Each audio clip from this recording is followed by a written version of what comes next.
Greetings, Lucky Legends. Welcome to the dojo. My name is Lucky, this is LuckyLegTV. I am your host of this video, and it's time for our Week 2 PMC Season 4 battle.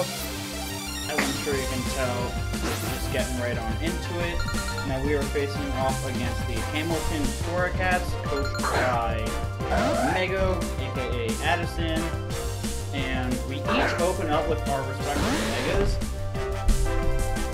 Now, I obviously do have the advantage in this matchup, but, you know, Mego just switches out into Zapdos, as I Mega Evolve and go for Dark Pulse. Now, I figured she'd switch, you know, it makes sense. Fortunately, though, this Dark Pulse does a good amount of damage, around 40%, 35 to 40%.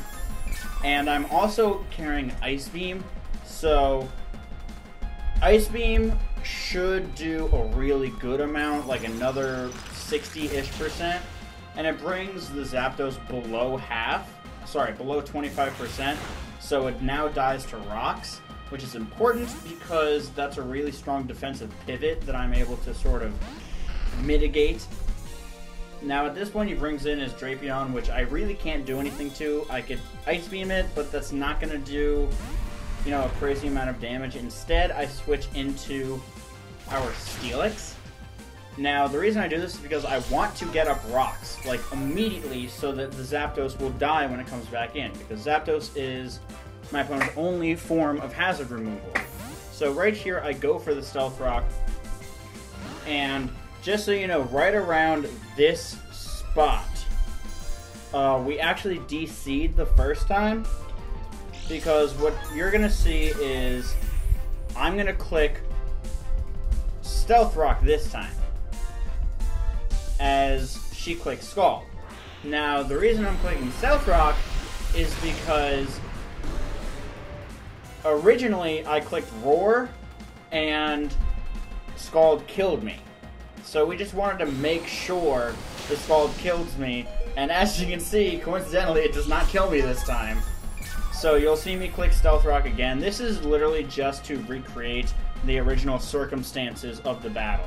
We DC'd immediately after my Steelix died, and as I was trying to send in my next Pokemon, we DC'd. So right now we're just back to normal. I bring in my Absol. I know that I can't one-shot this thing, but I really want to do some damage to it. I'm actually hoping that I can flinch it with the Dark Pulse. As we can see, it does a huge amount of damage, but the Scald is going to take us out, as the Slowbro is kind of just running through our team with its fatness. I didn't realize how strong Mega Slowbro was. It's really strong. The reason I bring in Arcanine here is because I want to burn this thing and get some chip damage on it. The unfortunate instance here, I was hoping that he would go for the Scald here to try and knock me out, which wouldn't knock me out because we are specially defensive, but unfortunately he used Slack Off, which means that he just has a lot of health. Flare Blitz, not the best option, just in general, against Mega Slowbro, because her Mega Slowbro is pretty defensive. It takes on, like, all of my physical Pokemon almost completely.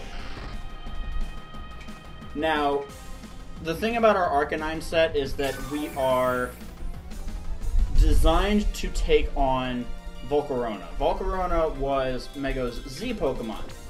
So we are running a pretty weird set. We have Flare Blitz, we have Roar, we have Will-O-Wisp, and we have one other move that I can't think of off the top of my head.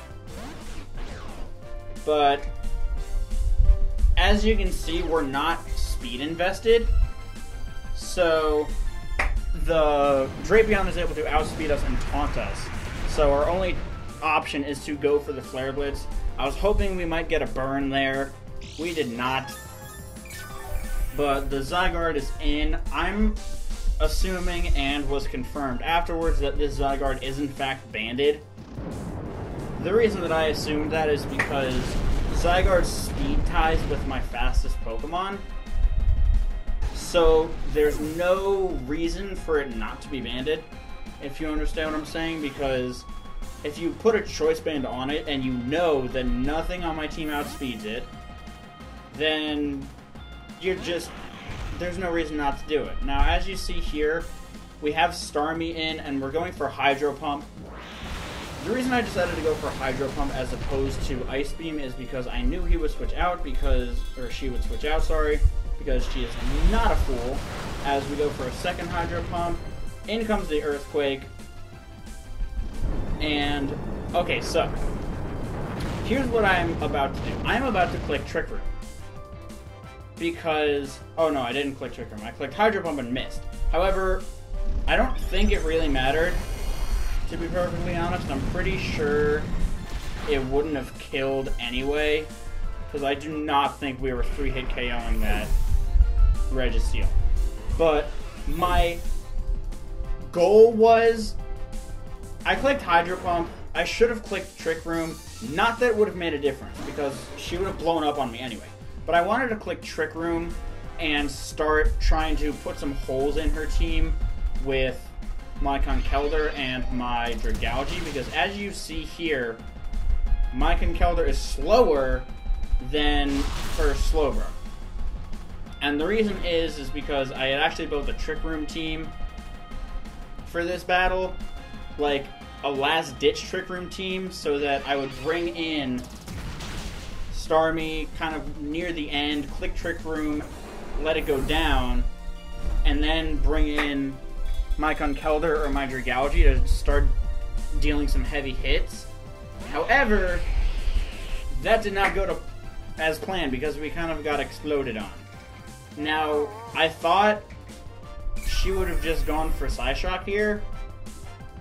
I'm not quite sure why she didn't, but, you know, later down the road I see why. She just wants her Slowbro to go down so that she gets a clean switch into something. But she does that very intelligently by sacking off her Zapdos.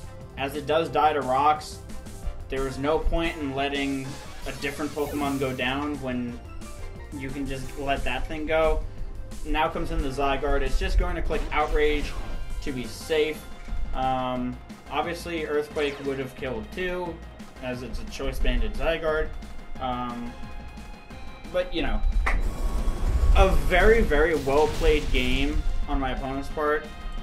I planned very well, but my opponent really outplanned me because they really brought things that I was not expecting. Or rather, didn't bring things that I was expecting. But that's going to be it for this video. Thank you all once again for watching, and I will see you all next week. Bye-bye.